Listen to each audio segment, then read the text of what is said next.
Assalamualaikum warahmatullahi wabarakatuh, sedulur sebangsa dan setanah air. Jumpa lagi di channel Jagat Lukpitu. Semoga dalam keadaan sehat, tak kurang satu apa, rahmah barokah salamah Allah curahkan untuk kita semuanya. Gus Fuad bersama-sama dengan para sahabat-sahabat beliau, ada Gus Hasan, ada Kiai Gus, ya, bersama-sama duduk bareng santai ngopi, ya, sambil menimpali celotehan Wafi bahwa mengatakan mana catatan manuskrip terkait dengan putri Rasulullah Sayyidah Fatimah, cucu Rasulullah Sayyid Hasan wal Husain, dan keluarga Ahlul Bait lainnya kok tidak ada kitab sezamannya. Nah, ini untuk menjawab pertanyaan bodoh, pertanyaan yang menyudutkan, dihadirkan sosok yang bisa menjawab dan sosok yang mau membeberkan duduk perkara permasalahan manuskrip kuno telah ditemukan di tahun 1500-an. Ya, tentunya ini sebelum klan Pak Alwi datang ke Indonesia lewat Belanda, dibawa ke bumi Nusantara. Ini bahkan ada yang dijadikan mufti Batavia. Ini menjadi sangat lucu manakala Wafi begitu gagahnya, bahkan dinisbatkan sebagai singa aswaja. Waduh, bocah culun itu singa aswaja, ya. Payahlah. Dibangga-banggakan sehingga sesek lambine, kandel kulite, menabrak ke sana kemari, orang-orang sendiri ditabrak, disudutkan, dengan orang yang lebih tua hanya menyebutkan saja, hilang sudah kesantriannya, tidak barokah ilmunya. Ya, saya punya keyakinan Wafi tidak barokah ilmunya. Menyerang orang yang lebih tua dengan hanya namanya saja, menyudutkan, bahkan mengejek, menghina, dan kata-kata yang sangat menusuk, dan kata-kata yang tidak ada dasarnya. Sekali lagi, Wafi tidak barokah ilmunya, hilang kesantriannya, hilang jati diri orang Nusantara. Bahkan sekelas pengasuh Sidogiri saja mencap Wafi sebagai putu atau cucu 3 huruf yang notabene bikin geger di Indonesia. Untuk lebih jelasnya, mari kita simak sedulur bagaimana Gus Fuad Pleret bersama Gus Hasan dan Kiai Khos, Gus-Gus yang lain membeberkan mengenai manuskrip di tahun 1500-an, dan di situ bagaimana, apakah ada Ubaidillah, dan bagaimana menjawab pertanyaan Wafi, ya, yang notabene menanyakan kitab sezaman adanya putri Rasulullah Shallallahu Alaihi Wasallam. Sekali lagi lah mohon maaf, NKRI Hakamati Nusantara milik kita. Assalamualaikum warahmatullahi wabarakatuh. Waalaikumsalam warahmatullahi wabarakatuh. Dari apa yang dituturkan oleh Gus Hasan itu, akhirnya kita bisa memahami bahwa persoalan pencatatan nasab ini sangat runtut sekali kalau mengikuti apa yang didawalkan oleh Gus Hasan. Kenapa? Karena pencatatan dari makna yang diterangkan oleh Gus Hasan itu yaitu mengumpulkan bayinat, bukti-bukti dulu dikumpulkan. Setelah bukti-bukti dikumpulkan itu baru nanti ke tahap nadorun. Seperti yang katakan oleh Ibnu Khaldun dalam kitab Muqaddimah. Wa fi badnihi nadorun. Pada hakikatnya ilmu sejarah itu nadorun. Dilihat dulu, dipahami dulu, dianalisa. Layakkah nanti setelah dianalisa itu naik kepada tingkatan tahqiq? Kita jangan terlalu muluk-muluk bicara tentang hadis begini. Persoalan dalam sekarang itu persoalan apa dulu? Apakah persoalan dalam hadis itu harus dibedakan? Apakah ini persoalan nasab juga harus dibedakan?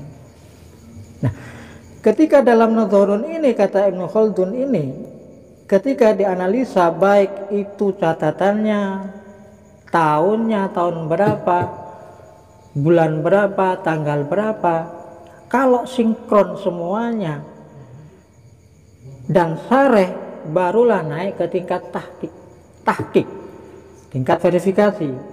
Jadi observasi dulu lah. Kalau dalam istilah modernnya observasi dulu. Biar apa? Biar tidak terjadi kesalahan.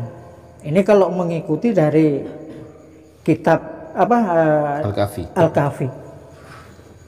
Jadi kitab Al-Kafi itu menginginkan itu sebelum naik kepada tingkat penyelidikan itu diteliti dulu.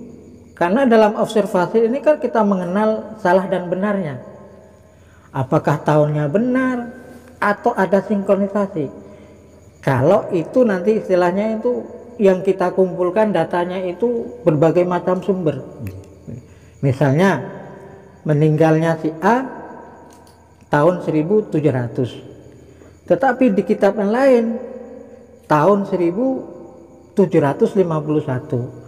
Dalam kitab lain itu tahun 1800. Berarti ini kan tidak sinkron. Nah, dalam ilmu sejarah ketidaksinkron ini maka tidak layak dinaikkan ke tingkat tahqiq. Belum kepada taklilul likainat, kinan. Apa itu? Eksistensi. Keberadaan seseorang itu dikenal apa tidak oleh lingkungannya, oleh saudaranya, oleh temannya, oleh bapaknya, oleh anaknya. Lah iya ini. Makanya kenapa kok dikatakan kinan itu dalam bahasa ilmiahnya eksistensi keberadaan seseorang, apalagi ini imam. Masa kok jemaahnya nggak tahu, kan tidak mungkin. Itu sangat tidak mungkin. Maka yang perlu dipahami kalau kita itu ingin menyelidiki begini, kalau dari atas ke bawah namanya pengakuan, kalau dari bawah ke atas namanya ngaku-ngaku. Namanya ngaku-ngaku tuh wajib itu diteliti. Kalau dari atas ke bawah pengakuan. Ya. Kalau dari bawah ke atas ngaku-ngaku. Maka itu wajib, karena dari bawah ke atas maka dikumpullah data-datanya, harus terkumpul untuk dinaikkan ke tingkat tahqiq. Nah, persoalan nasab sekarang ini tidak layak ditahqiq. Karena kenapa? Banyak kontroversi di dalam buku-buku nasab yang ditulis oleh kalangan itu sendiri. Yang namanya standar sekunder non kebetulan itu kan harus ditulis orang lain, bukan ditulis sendiri. Karena kenapa? Standar sekunder ini kan otomatis jiplak yang primer, bukan bikinan sendiri. Nah, ketika saya misalnya itu menulis nasab sendiri, saya sendiri, maka bagaimana caranya agar nasab saya ini soheh? Ya berarti kan harus ada buku nasabnya, induknya. Siapa yang menulis buku induk ini sampai kepada ke atas. Kalau yang nulis keluarga sendiri ini sangat banggong. Bagong itu namanya karangan. Begini saya jelaskan. Yang namanya babat, hikayat, cerita itu sejarah. Nah, sejarah menuntut keotentikan. Sejarah menuntut harus empiris. Sejarah menuntut harus kronologi. Sejarah menuntut harus kronik. Sejarah menuntut harus sinkronisasi. Itu wajib. Tetapi ketika dalam sejarah itu ada mitos, maka itu bukan sejarah namanya. Itu cerita fiktif, karangan sendiri. Saya bisa ngarang kok. Karena karangan sendiri semua bisa. Kalau ada non sewu yang namanya mitos nggih. Kalau ada yang namanya Dayang Sumbi kilangan jarum woro-woro sapa sing nemokke jarumku, barang siapa yang nemukan jarumku tak dadekke bojoku. Kelakon ya.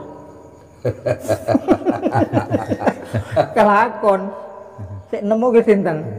Anjing.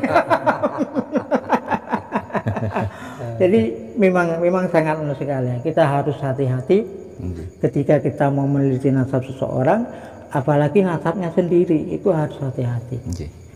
Jangan sampai waton nyangkok-nyangkok agar dimuliakan, agar didudukkan menjadi orang yang mulia. Sementara cara yang digunakan itulah Allah menyangkok, yang dimana dalam ilmu, baik itu sejarah ilmu dalam ilmu sejarah maupun ilmu nasab, itu sangat bertentangan karena hukumnya haram. Nun sewu. Ketika kalau sudah, karena tidak mungkin nggih Kiai, wong bukan anaknya kok ngakuan, kan tidak mungkin. Wong wong anaknya ini nggak tahu siapa bapaknya. Nun ngapunten, mana ada orang mati nggak lahir? Itu tidak mungkin. Tanggal lahirnya nggak ada, kematiannya ada. Wong durung lahir kok wis mati. Ini harus dijawab. Maka ketika Keiman menyatakan itu harus ada kitab sesaman, maksudnya harus eksistensinya itu harus diketahui oleh lingkungan setempat. Nah, ketika diketahui oleh lingkungan setempat, maka itu ada yang membukukan. Karena apa? Seorang imam, santrinya banyak, karena namanya santri banyak berarti kan terkenal. Masa kok satu santri kok nggak ada yang nulis? Ini namanya membagongkan. Ini yang dimaksud keiman, itu kitab sesamaan seperti itu. Jadi harus diketahui oleh lingkungannya. Maka tuntutan keiman itu ya nggak main-main. Kalau boleh saya katakan ya, satu peluru hanya mampu menembus satu kepala, tapi satu kalimat yang dibawa oleh iman itu mampu menembus ribuan kepala orang, mungkin itu jutaan kepala orang. Hanya satu kalimat, tesnya keiman. Monggo. Ya, apalagi ini kan klaim Habib ini. Klaim palsu nasab mereka itu kan membahayakan kehidupan kebangsaan kita dan indikasi mengenai perusakan sejarah, terutama sejarah NU, klaim makam-makam palsu dan lain-lain. Ini akibatnya kebohongan tentang nasab ini luar biasa, kerusakannya untuk Nahdlatul Ulama, untuk bangsa Indonesia, untuk sejarah nasional. Gimana? Mungkin bisa memberikan bukti pemba'alawian makam itu kan terjadi kepada leluhurnya beliau. Oh iya. Gimana, Said Hussein Banyusangkah itu yang kemudian diklaim sebagai Asegaf. Tiba-tiba ada plakat yang menulis bahwasanya di situ Said Hussein Asegaf. Itu makamnya di mana itu? Di Madura. Di Madura. Leluhurnya beliau, leluhurnya Abu Tampar. Berarti Kiai Fadal ini Asegaf. Nggih. Asegaf gagal. Ini Asegaf yang gagal. Kalau ceritake menurut yang sepuh Banggalan nih, itu terjadi pembelokan nasab 3 kali nih. Itu dimulai tahun 70. Di mana dikatakan katanya Said Hussein itu Al-Habsyi. Tahun 80 berubah lagi, bukan Al-Habsyi tapi Al-Haddad. Tahun 90 berubah lagi, bukan Al-Haddad tapi As-Saigab. Jadi Kiai Fadal ini Al-Habsyi, Al-Haddad dan As-Saigab. Gagal semua. Dikiranya turunannya Batu Ampar ini kemaruk nasab.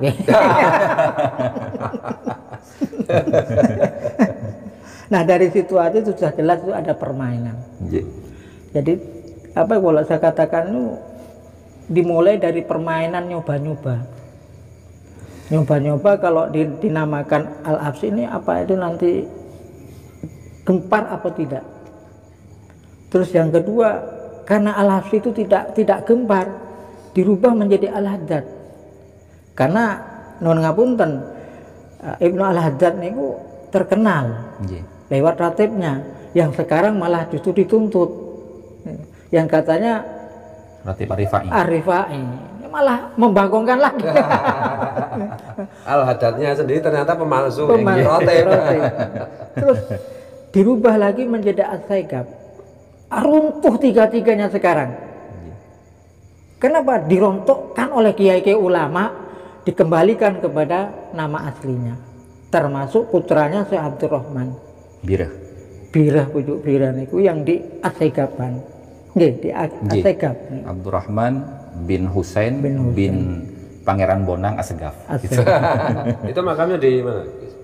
Kalau yang Syed Husain itu di Banyusangkah, Madura Utara. Kalau yang putranya itu di timur, daerah Sampang, Birah. Itu. Nah, itu leluhurnya Syed Husain Banyusangkah di Pamekasan. Ya. Jadi kan memang dulu tuh kan jalur masuknya ke Madura itu kan yang disebut Bangkalan itu kan Bangkulon ya. Bangkulon. Jadi pintu masuk ke Madura itu, Bangkulon itu. Ada Bangwetan, ada Bangkulon gitu. Dan itu ada manuskripnya sendiri. Jadi manuskrip Bangkulon ada, terus manuskrip Sabrah niku ada, manuskrip Pustaka Agung niku ada. Lar-lar. Terus memang banyak diketemukan manuskrip itu yang asli itu di daerah Madura. Yang paling tua. Paling tua boleh dikatakan data primer.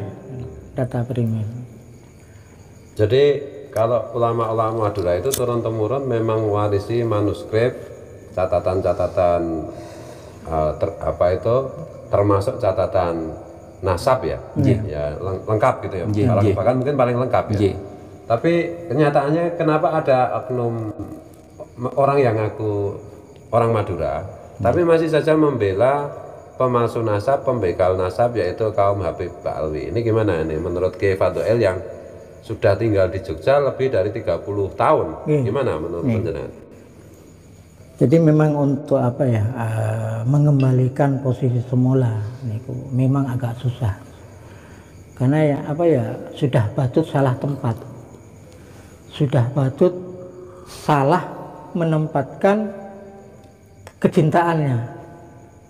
Kan mungkin kalau dulu kita pahami semua karena kita disodori oleh hanya sekedar buku, bukan data otentik, dan semua yakin kalau zaman dulu itu kalau ada kitabnya ya.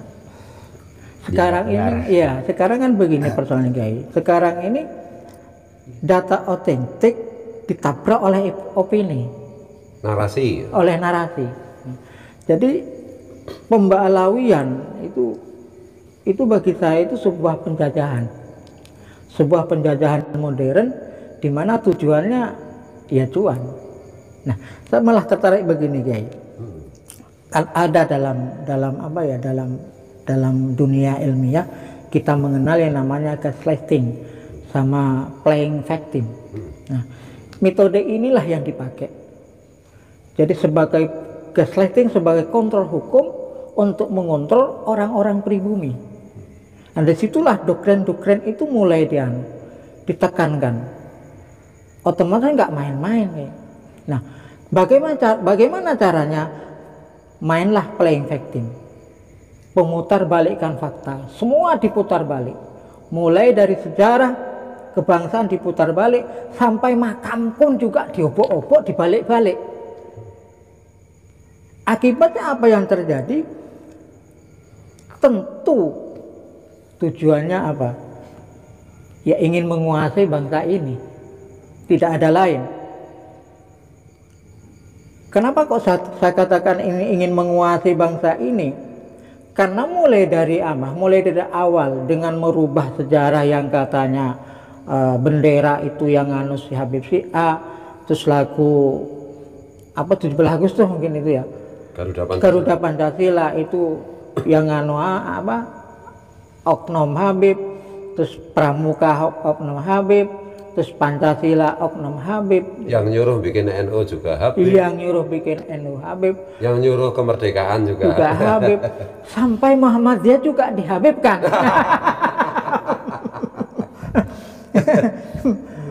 Nah, agar terjadi runtutan dan orang percaya, maka wajib makam-makam pahlawan ini harus dirubah. Dimulai dengan merubah namanya. Contoh, KRT Sumodiningrat menjadi Hasan bin Toha. Terus Pangeran Diponegoro dirubah lagi namanya. Bukan lagi Pangeran Diponegoro. Terus diabalawikan. Terus ulama-ulama juga diibalawikan, termasuk Wali Songo pun juga diibalawikan. Nah, dengan munculnya manuskrip yang manuskrip yang dipegang oleh ulama-ulama zaman dulu ini menunjukkan bukti secara tidak langsung itu penolakan. Karena apa? Munculnya tesis Yai Iman ini bermunculan pula dengan manuskrip yang ada di Nusantara. Saya itu banyak mengumpulkan manuskrip ya. Mulai dari tahun 1500 sampai 1813. Manuskrip yang saya pegang itu tahun 1600. Setelah saya buka, sama sekali tidak ada namanya Ba'alawi. Tidak ada. Kenapa? Karena dalam manuskrip saya itu setelah saya cari, saya bolak-balik, memang tidak ada yang namanya Ubaidillah, tidak ada. Yang ada Musa Al-Qadim, yang ada Syekh Abdul Qadir Jilani, baik yang ke atas itu maupun ke bawah. Nah, makanya ketika Naat itu mengajukan syahadah ke Maroko itu nggak main-main guys. Itu 2 kali ditolak. Nah, barulah setelah Kiai Ihsan Muslim ini mengumpulkan data primer baik yang Madura maupun yang ada di Mataram, itu dikumpulkan terus diajukan ke Nakob Maroko, baru diterima. Dan itu nggak main-main guys, itu harus dilambari dengan DNA. Okay. Makanya di Madura itu dulu pernah rame 20 keturunan Durya Wali Songo itu menyumbangkan 20. Karena apa? Untuk biar agar lebih valid, lebih sareh. Nah, pada akhirnya diterimalah oleh Nakobah Maroko. Jadi bukan hanya berbentuk manuskrip saja kayak, termasuk dilampirkan itu tes DNA-nya. Karena memang kalau kita bermain di Nakobah Ashraf internasional itu wajib menyertakan DNA, baik itu jalur ibu maupun dari jalur bapak. Karena kan saya waktu itu jalan-jalan lewat alam maya di Mesir pun juga berkata, di sini tidak menolak nasab dari jalur ibu. Maka siapapun yang meminta syahadah, baik itu dari jalur bapak maupun dari jalur ibu, itu akan dikasih. Terbukti Syekh Yusril itu juga minta syahadah di Mesir, dua-duanya, baik dari jalur bapak maupun dari jalur ibu. Tapi juga harus disertakan dengan karena apa? Jalur ibu ini ruwet. Karena hampir tidak pernah seseorang Duriyah Wali Songo dari jalur ibu ini tes DNA itu tidak pernah. Saya itu belum pernah. Makanya ketika dari Duriyah Wali Songo dari jalur ibu tes DNA, maka jangkanya panjang sekali. Terus bukannya tidak nyantol, cuman kan muter-muter dulu, karena harus disambungkan dan genetika ayah. Maka ketika saya itu ketemu dengan Dokter Anita, itu dari Belanda, saya bertanya, bisakah DNA anak perempuan digunakan untuk mencari genetik ayahnya? Beliau menyatakan, kenapa tidak? Bisa, walaupun berbeda kromosom. Dari anak perempuan itu bisa dicek, bisa dicari siapa bapaknya, sampai ke atas. Nah, makanya ketika Gus Fuad ini tes DNA terus gini-gini, saya malah curiga. Iki mesti punya senjata.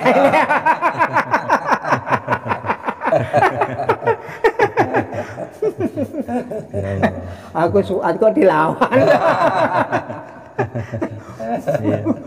Saya itu 18 tahun belum pernah ketemu, salam-salam. Iya, ini untuk penonton ya, saya dengan Kiai Fadhel yang sangat saya muliakan, sangat saya kagumi itu kenal udah lama. Jadi 18 tahun itu kita hanya saling kirim salam. Alhamdulillah malam hari ini beliau berkenan hadir di pondok saya. Ini satu anugerah yang luar biasa dari Allah gitu. Dan Kiai Fadhel ini di samping berbagai macam disiplin ilmu beliau kuasai, itu salah satu yang beliau kuasai adalah soal silsilah nasab gitu. Apalagi khusus nasabnya terah Batu Ampar dan secara umum terah orang Madura gitu. Jadi makanya orang Madura itu kalau berani sama Kiai Fadhel ya pasti kualat lah. Jadi itu ya. Kalau soal syahadah ini tadi malam saya jadi ingat ini Gus Hasan kan cerita tentang ada oknum Habib yang posting itu syahadah dari Nakob internasional, Nakoba internasional yang katanya palsu. Bisa diceritakan nih Gus? Iya, beliau kan meng-cross check gitu. Jadi kan waktu itu sempat ada yang menampilkan kan waktu awal-awal polemik nasab itu bahwasanya mereka itu juga mendapatkan syahadah dari luar negeri gitu kan. Nah kemudian syahadah itu di cross check oleh Bayai Fadhel. Nah mungkin untuk lebih jelasnya Bayai sendiri yang cerita itu, karena beliau sendiri yang langsung korespondensi dengan Nakib internasional itu. Monggo ya. Jadi saya emailnya didapat dari teman saya di Mesir. Karena kenapa?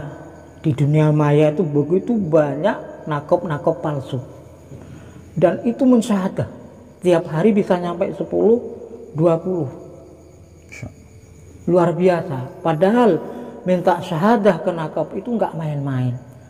Minimal 15 juta. Bisa nyampe 20, bisa nyampe 30, bisa nyampe 50. Maka ini permintaan syahadah memang bisnis yang luar biasa. Nah, kebetulan kan pada saat itu 1,5 tahun yang lalu ya itu. Saya sangat mudah sekali masuk ke dunia maya, tapi saya lewat email niku. Karena memang dari teman saya itu, karena memang teman saya tidak minta beliau minta untuk tidak disebutkan namanya. Teman saya itu memang dia itu anggota Nakib di Mesir. Dulu ketika di HP3N beliau masuk di HP3N karena dulu beliau kuliahnya di Unibra. Saya juga pernah di Unibra walaupun 6 bulan. Karena bakat saya itu di filsafah, tapi orang tua tidak boleh. Akhirnya di Malang itu ada namanya HP3N, Himpunan Penyair Pengarang Nusantara. Nah, situ tenggelam di situ, saya akhirnya lupa. Ini ada yang dari Gujarat. Dari Gujarat teman saya itulah, disitulah saya dapat email. Nah, saya dapat emailnya itu rujukan untuk di perpustakaan Damaskus. Jadi belum nakobanya, di perpustakaan. Pemahaman saya dulu gitu ya.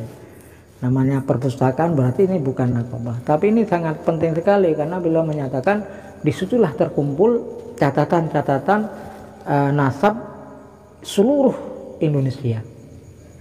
Karena Damaskus itu kejatuhan manuskrip dari Turki. Karena pada zamannya Ottoman itu pengadilan nasab ditutup. Jadi nakob ditutup, akhirnya mendapat limpahan dari Turki. Nah di situ kan ada namanya Syekh Basil. Syekh Basil itu bagian penyelidikan manuskrip. Dia tidak bisa mensyahadah, tetapi khusus menjaga perpustakaan yang ada di Damaskus.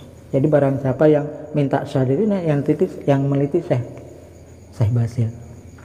Ketika saya masuk, terus saya ditanya, Anda dari Indonesia? Taib.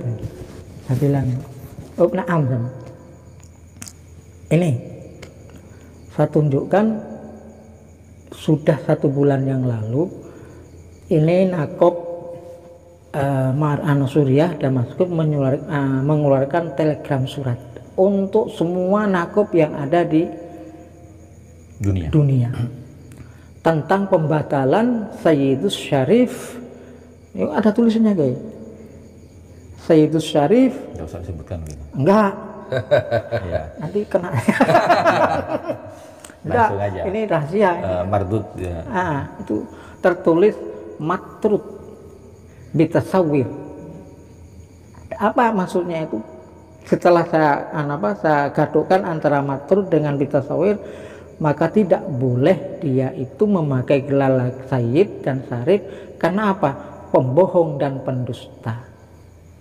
Tertolak dan tidak boleh memberitakan.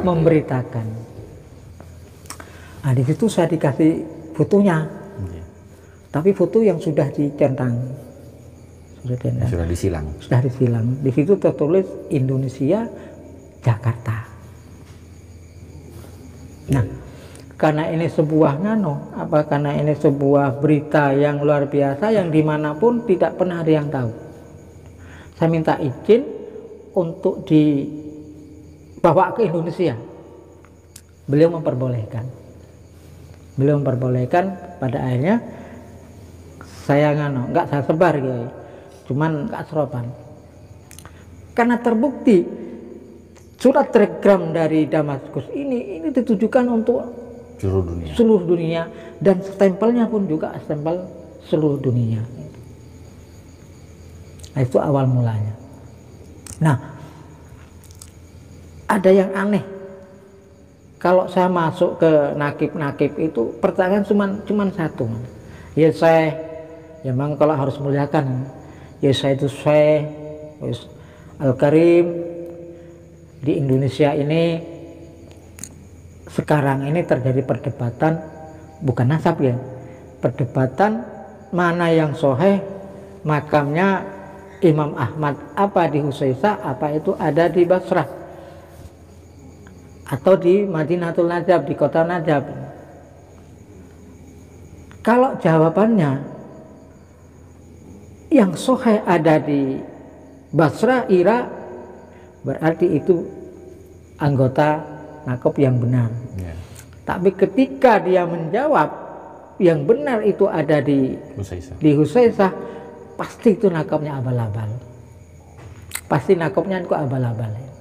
Nah, ternyata dari sekian banyak nakib yang ada baik itu yang di Mesir maupun yang di Sinai, maupun yang di Iran, maupun yang di Irak, maupun yang di Maroko, maupun yang di Uzbekistan, maupun yang Damaskus itu semua menyatakan bahwa makamnya Imam Ahmad itu ada di Irak. Baru saya nemukan itu satu dan ada buktinya yang menyatakan itu di Husaisah. Setelah saya teliti, ternyata memang ada surat dari Damaskus bahwa nakop ini nakop palsu. Terus akhirnya karena 1,5 tahun masuk lagi, naudzubillah ya. Terus wadah sing abal-abal nih. Wadah sing abal-abal nih. Jadi apa namanya, karena zaman sekarang ini kan zaman komputerisasi. Sehingga kan ada apa namanya posternya itu kan bisa dikopi, kemudian nanti namanya diganti. Itu yang disebarkan gitu. Makanya nakib-nakib internasional itu banyak mengeluarkan gitu loh, bahwasanya ini tertolak gitu. Itu banyak, bukan 1 2, puluhan. Jadi nakop abal-abal ini tiap hari mensyahadah sekitar 10, 5, 20 ya. 20. Bisnis itu ya? Bisnis. Karena mohon maaf, saya masuk ke situ, saya posting, yang saya posting bukan nasab saya, kayak nasabnya Gustaki. Gustaki Melangi, Kuning, kalau nasab nih. Dijawab, kalau minta syahadah ke nomor ini. Oh betul, kalau pencet nih. Terus alhamdulillah saya senang Anda itu menghubungi saya. Saya tanya, ini nakop apa di situ? Ini untuk mensyahadah. Kalau Anda dari Indonesia, itu semua sudah ada. Sudah ada. Anda masuk ke ruangan ini, kita bicara. Oh. Tapi nggak saya teruskan nih. Terus dikirim lagi, nggak main-main sama pengawasnya. Pengawas nakop kan setiap nakop itu mesti ada pengawas. Ada pengawas. Saya dikirimi juga oleh pengawas ini. Kalau ingin mensyahadah ke nomor ini, masih saya simpan. Tapi untuk apa? Ini abal-abal. Yang asli juga ada. Percuma. Lainlah permainan tentang masalah nakib. Ya tujuannya ya satu ya biar diakui. Yang nomor dua ya cuan. Nah, karena berhubung kan begini kan. Begitu saya tahu, terus saya masuk ke room itu, saya kira apa nasabnya seperti apa? Yang kamu katakan sudah disyahadah oleh nakib Irak, itu abal-abal. Saya punya buktinya. Nah, yang lebih lucu lagi ya, kan niku kesini. Permainan orang Indonesia juga ditaruh sebagai admin di situ, sebagai ketuanya, sedangkan pengawasnya itu memang orang-orang Irak yang Ba'alawi. Bukulannya nggak main-main, dokter titik-titik Al-Hashimi. Sementara yang asli nggak seperti itu. Yang asli itu tidak punya Facebook, tidak punya nggak punya apa medsos. Tapi dalam ilmu nasab itu kan memang ada kaidahnya ini. Bahwasanya ketika catatan yang ada dua catatan yang berbeda, itu kan kita harus lebih mendahulukan catatan yang lebih tua. Oh ya, itu jelas. Makanya kan sudah saya katakan kan untuk mencari data sebagai pembanding yang tua yang muda kan harus melalui pemeriksaan observasi dulu. Kalau istilah Ibnu Khaldun nadorun. Kalau di ini kita al-madkhal ini. Al-madkhal itu al-muqaddimat. Pada halaman berapa nih? Halaman ke-85 itu. Idza ikhtalafa nisbani bil wasaid. Gitu loh. Ukhidha bil aqdam as-sahih. Jadi kalau ada dua penisbatan dalam satu keluarga itu, maka yang diambil adalah catatan yang tertua. Nah, yang tertua dari putra-putranya Ahmad bin Isa ini adalah Sajarah Mubarakah. Itu. Yang menyebutkan cuma 3. Betul. Itu. Jadi kerancuan itu sebenarnya bukan pertanyaan dari Duriyah Wali Songo.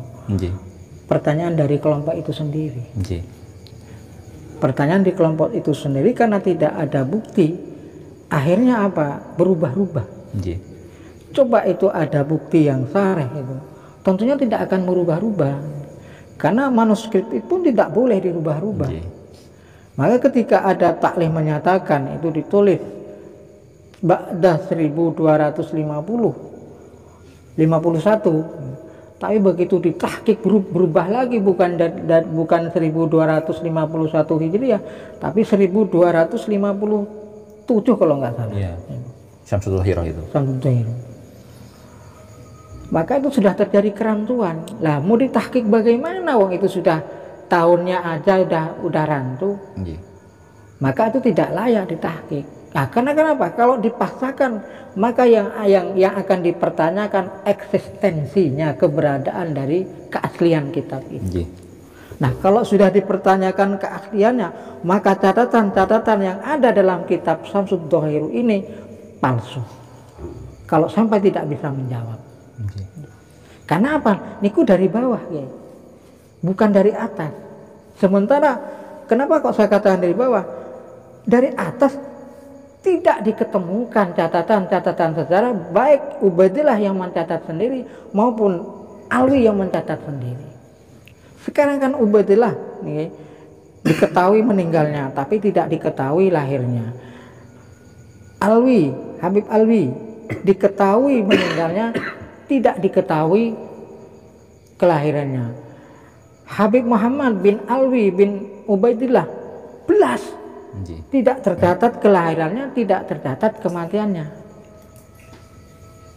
Barulah di bawahnya itu Habib Alwi bin Muhammad bin Alwi bin Ubaidillah tercatat kematiannya, juga tidak tercatat kelahirannya. Lah kepiye kok? Kok mati kok? Itu kan membagongkan sekali. Maka tidak layak dinaikkan ke tingkat tahqiq. Karena kalau dipaksakan musti wa ta'lilul kainat itu akan dihadang di situ. Musti itu. Musti. Maka ketika sudah masuk ke wilayah eksistensi, baik yang mentahqiq maupun yang menulis, gugur demi hukum. Mesti gugur demi hukum. Karena sudah tidak ada alasan lain nih kubus. Kalau di persoalan nazar masih bisa. Ada pertanyaan kan gini ya. Baru-baru ini tuh kan beredar video ya. Beredar video tentang pernyataan dari Syekh Ali Jum'ah itu. Syekh Ali Jum'ah itu kan salah satu guru besar di Mesir kan, Al-Azhar ya. Nah, beliau itu kan ditanya tentang eksistensi dari nasabnya para habaib itu, kaum Ba'alawi ini. Beliau mengatakan nasabu Ba'alawi sabitun bil ijma'. Itu. Nasabnya Ba'alawi itu sahih. Karena ditetapkan berdasarkan ijma'. Nah, itu menurut Pak Kiai bagaimana?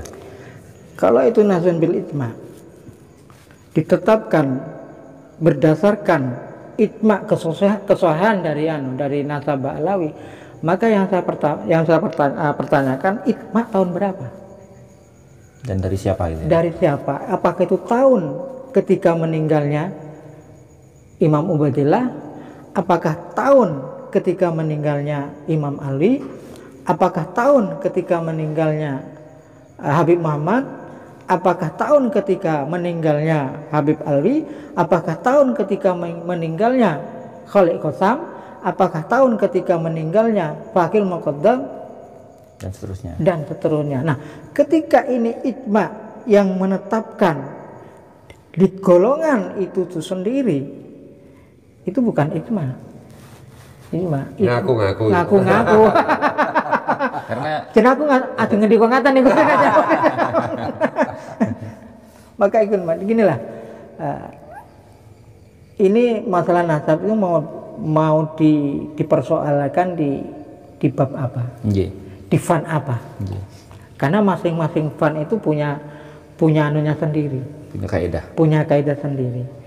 Makanya ketika persoalan nasab itu mau dipaksakan kepada kaidah fikih, bukannya tidak layak, cuman tidak akan berkembang ya. Tidak akan berkembang. Karena di dalam kitab fikih hanya sedikit. Tetapi ketika bicara tentang masalah ilmu nasab, maka di situ sudah ada.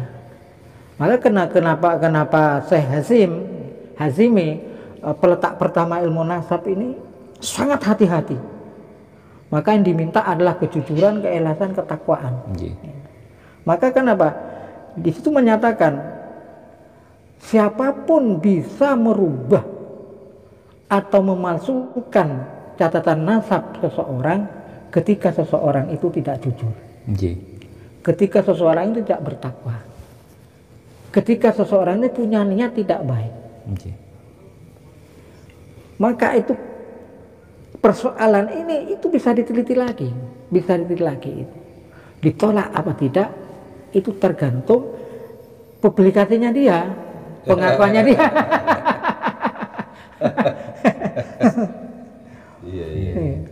Jadi nggak main-main. Makanya kalau soal nasab kembalikan kepada ilmu nasab. Karena itu yang lebih pas.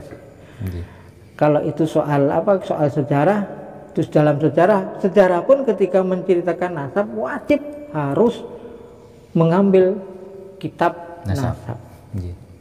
Harus nih. Sebab kalau tidak gini kok akan selalu menjadi perdebatan. Akan menjadi perdebatan. Ya biasalah yang namanya antara pro dan kontra ini biasa. Yang pro berusaha untuk mempertahankan, yang kontra berusaha mencari-cari, walaupun itu hanya sebuah narasi. Karena kan sudah paham lagi ini Gus kan takun paham ya, namanya logis itu harus ketemu dengan logis. Betul. Bukannya logis dibenturkan dengan narasi. Tapi oke lah biar memperpanjang. Memang cari makan macam-macam.